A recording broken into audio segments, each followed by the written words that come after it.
Labas, čia Šarūnas, šiandien Boxring laida Laisvės televizijos X YouTube kanale ir būkime pasiruošę viskam, nes šiandien mikrofonas yra kažkoks keistos būsenos dalykas ir labai norėjau pasisveikinti šiandien iš savo namų dėl to, kad vėlgi klausimams ir atsakymams laikas, nes rankoje yra...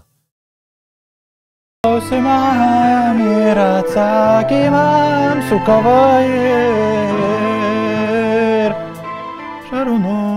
Pasirodžiu, kad turiu naują stalą. Taip, tai kasmėnesinis prisijungimas į YouTube'ą ir su mūsų atsakymais jums jūsų užduotus klausimus, kuriuos siunčiate unbox@laisvės.tv e-mailų, kurį mes turim susikūrę gana senokai ir tikrai nemažai laiškų ir kuo toliau vis mes bandome dažniau daryti tuos, tiksliau, pataikamai tą mėnesinį kartą, kurį pabandom atsakyti jums klausimus ir vis tų klausimų yra ir visi jūs krenta į tą e-mailą mūsų, tai tikrai rašykite unbox@laisvės.tv, galite ir pasiūlymus, kaip čia šiandien bus perskaityti ir komentarus po filmukės atsižvelgiam dėmesį, tai viską rašykit, komentuokit ir tikrai, va taip kaip dabar, pabandysime tai atsakyti, galim gerimuką kažkokį pasiimti, galim kažkokių, nežinau, šokių sušokti. Ir pirmasis klausimas, galbūt ne klausimas, o toksai labiau pasiūlymas iš Zigmanto dėl Sunto laikrodžių, tai labai džiaugiuosi, kad tu tokius dalykus rašai. Sunto laikrodžiai kartu su Garmino laikrodžiais turi savo atskirą rinką žmonių ir jie yra tikrai kitokie negu standartiniai laikrodžiai iš Samsung ar iš Apple ar iš to pačio Huawei ar iš Google laikrodžiai, kurie yra kasdieniai pagalbininkai ir labiau tokie išmanus įrenginiai pagalbininkai dienos ant rankos, o Sunto ir Garmino laikrodžiai yra tie, kurie yra grinai sporto pagalbininkai. Tai ar norėčiau įgyvendinti aprašymą, kurį tu parašai savo laiške? Be abejo, tą galbūt galėtume atsižvelgti ir Ilonai sakau, kad atsižvelgiam galbūt, galima padaryti sulyginimą, galbūt atsimenu kažkada varėm į Žalgirio treniruočių centrą, Žalgirio komandos treniruočių centrą ir ten išbandėme, aš dabar net tiksliai neatsimenu, manos, ir Sunto ir Garmino laikrodžius bandėm palyginimą daryti su būtent sportininkais, kurie visą savo gyvenimą sieja su sportu, tai vat, galbūt aš neturiu kompetencijos atsakyti pilnai, ar tie laikrodžiai yra tinkami vienai ar kitai sporto šakai, bet galbūt galėtume tai padaryti su būtent vienais ar kitais atstovais iš sporto šakų ir taip sulyginti vieną ar kitą laikrodį, tai pasiliekam šitą tikrai kažkada ateičiai. Andrėjus rašo tokį, kad nežinau ar į temą, bet ar galėjau matyti tave važiuojantį su juodu BMW? Jo, galėjai. Ir šiaip įdomu, ar old school mašinų gerbėjas ar ne, ir kaip technologijos mašina ir taip ar naudojasi asistentais. Tokiu, kuris Andrėjus čia parašė galimai, bet taip galėjai mane matyti, ar esu labai didelis fanatikas mašinų, galbūt ne, nors ir esu dalyvavęs mėgėjų ralyje kaip šturmanas, bet visiškai galbūt negalėčiau pasitikėti savimi vairuojančių už vairo atlikti tokią funkciją, kaip važiuoti taip greitai ir taip gerai, kaip mano kolega tada važiavo, bet esu tikrai prijaučiantis, mėgstu tikrai automobilius ir norisi važiuoti gerai ir gražiai ir turėti gerą mašiną tam.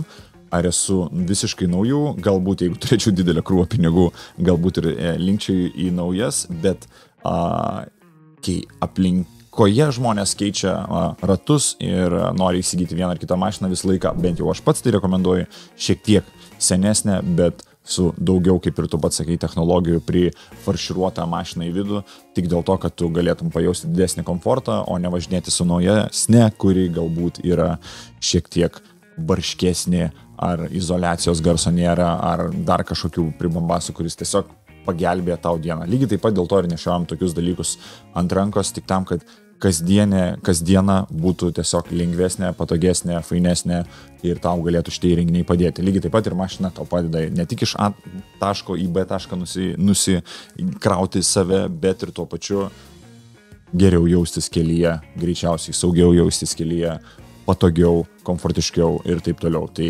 tikrai esu už tas technologijas pačiose mašinose, o jeigu dar padeda neužmigti kai kurios mašinos, ten yra tokių dalykų, tai Iš tikrųjų, ne per seniausiai pradėjau naudoti Siri, nors ir veikia pas mus angliškai viskas, bet labai dažnai, ypač organizuojant renginius ar dar kažką, labai daug reikia priminimų savo parašyti. Tai su Siri bendraujant visą laiką paprašau, kad jinai primintų man rytoj 12, 14, 16 valandą ar kaip kažką tai ir tada visą laiką ant telefono ekrano kabo tas priminimas, kol jo ne paspaudė, kad jis padarytas. Tai va šituo dalyku labai naudojuosi, kartais serčiu, bet labai sunku tom tiem asistentam pagauti mūsų akcentą, kuriuo mes šnekam čia Lietuvoje. Jeigu tai būtų viskas lietuviškai, manau, kiekvienas naudotumėtės.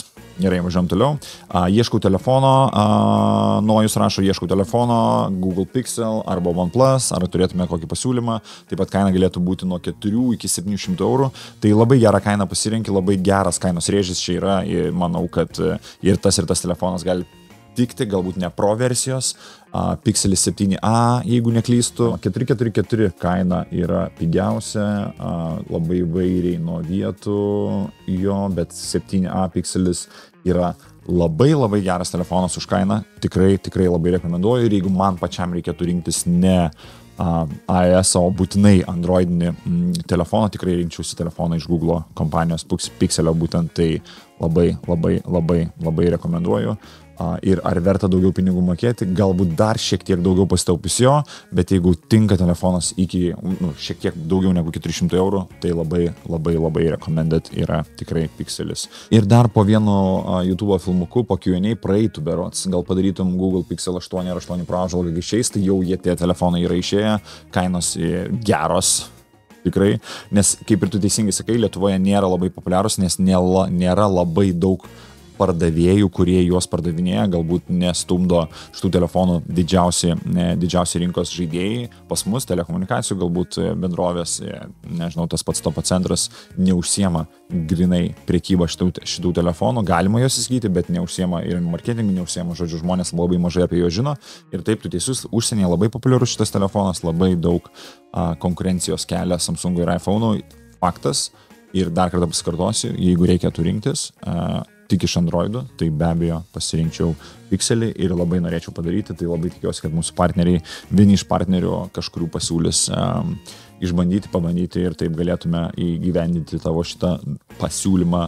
Kristutė klausia, ar gali parekomenduoti geros kokybės, bet protingo ir adekvataus biudžeto gamingo kėdę ar brandą, kurios būtų verta pačekinti. Labai sunku pasakyti, kas yra adekvataus biudžeto gamingo kėdė, ar tai yra 200 eurų, ar tai yra 100 eurų, ar tai yra 5 ar 700, labai sunku, nes kiekvienam labai skirtingai. Tikrai 100% galiu pasakyti, kad jeigu ieško geros kėdės, neverta, iš vis ieško žaidimams skirtos kėdės, tai kartais tos žaidimams skirtos kėdės nėra tikslus dalykas ir jos tikrai nėra geresnės negu kažkokios įprastos galbūt būtų kėdės ir tos visos kėdės, kurios yra apie 100, apie 200 eurų arba į tą pusę, jos tiesiog atrodo kažkokios kitokios negu standartinės kėdės, bet jokių specialių technologijų ten nėra prikrauta ir labai greičiausiai bus gaila sumokėti tuos pinigus ir sėdėti lygiai galbūt panašiai arba taip pat nepatogiai, kaip sėdėjote anksčiau. Tikrai, kėdė yra tas dalykas, į kurį labai reikėtų ir vertėtų investuoti pinigus. Yra labai daug skirtingų brandų, kurie kainuoja nežmoniškus pinigus, kurie yra ortopediniai ir netgi stuburui pritaikyti, bet tikrai, su kuo mes dirbame patys, tarkim, ir ką mes turime, Secret Labo daiktai, kėdės, stalai ir taip toliau. Labai aukštos kokybės, kaina tikrai palaiko, bet visi žmonės sako, kad šiek tiek per brangu, už kėdę 500-550 eurų mokėti, bet tie, kas pabando, tie, kas pasėdi, tie sako, kad tikrai norėtų tokio dalyko namie ir bando patupyti. Aš tikrai žinau, kad mes turėtume į ofisą gauti ir kėdę, ir stalą. Stalas turėtų būti būtent Magnus Pro, jeigu neklystu, ir kėdė, ir mes padarysim filmuką, papasakosim šiek tiek daugiau apie šitos dalykus, pabandysite iš arčiau pamatyti. Lietuvoje jau galima šitos dalykus nusipirkti, bet pabandysim parodyti, galbūt sudomins ne vieną iš jūsų ir šitie dalykai. Tai žodžiu, labai rekomenduoju Secret Lab for sure.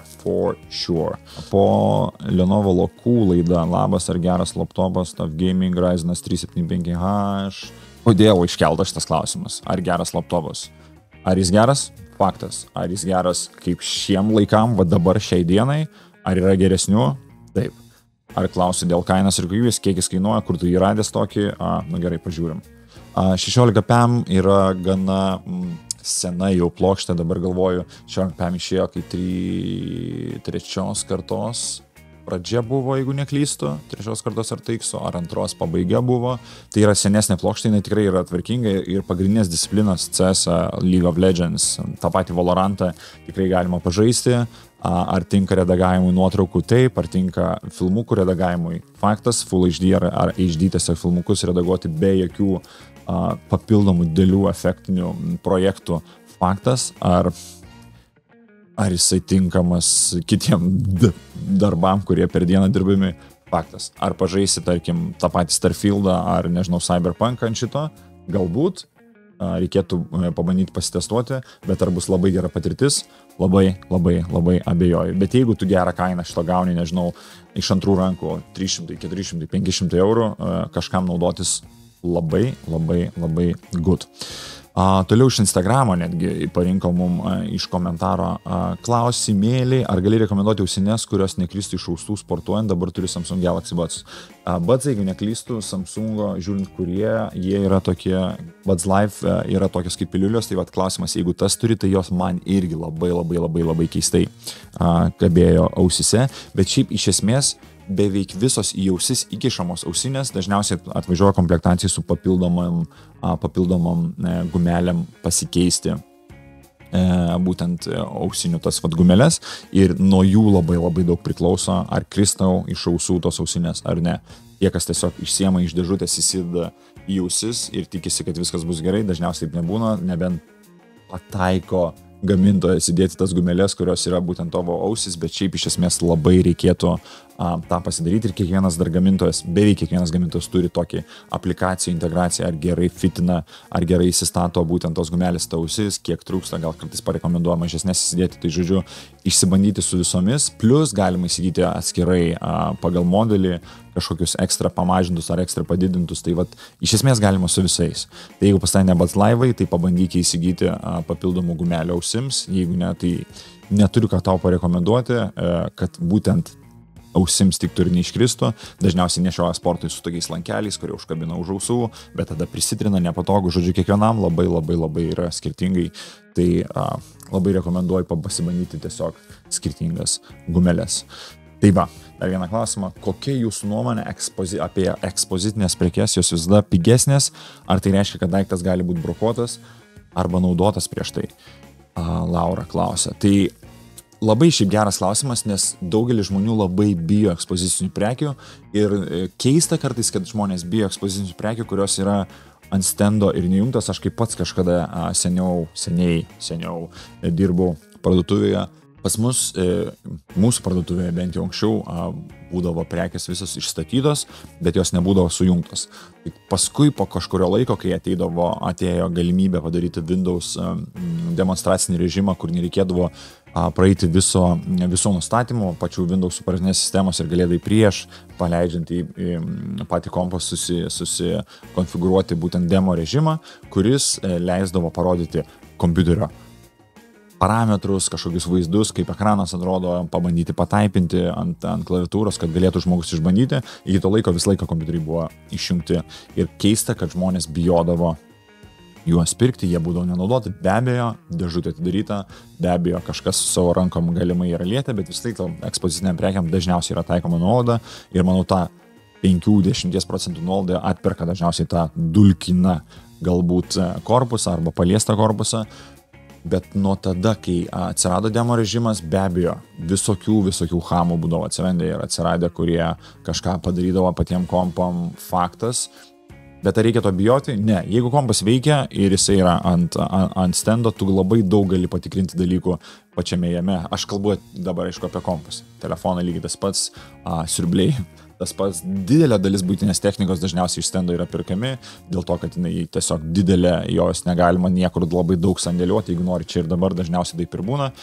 Bet kalbant apie tas mobilę technologiją, kompiuterius ir telefonus, tai jeigu pačiam korpusui viskas gerai ir jeigu sistemai viskas tvarkoje ir kompiuteris tikrai tvarkoje, tai kodėlgi jo nenusipirkus pigiau, plus garantija taikoma vis tiek tokia pati. Aš pats neperseniausiai dabar galvoju, kas dabar yra lapkritis, tai aš, jeigu neklystu, birželio gale įsigijau kompą Macą tiesiai iš stendo, kuris prastovėjęs buvo visus, jeigu neklystu, metus ar pusantrų demo režimu įjungtas ant stendo ir visiškai nesigailiu, turėjau be abejo galimybę įsigyti jį pigiau ir tuo pačiu galima patikrinti ciklus, kai kompas yra visą laiką pajungtas ant baterijos. Nėra iš tikrųjų šiais laikais taip blogai jau, kaip anksčiau būdavo, jos neprisipučia ir neišsipučia, žodžiu, tom baterijom viskas yra tvarkoj, ciklų gal buvo 20 tik tai, nes jeigu pilnai pakrautas jis neišsinaudoja, atsijungia, žodžiu, viskas to kompu yra gerai, iki dabar laiko po 19-18 valandų per parą, jeigu paprastus darbus dirbi, viskas cool.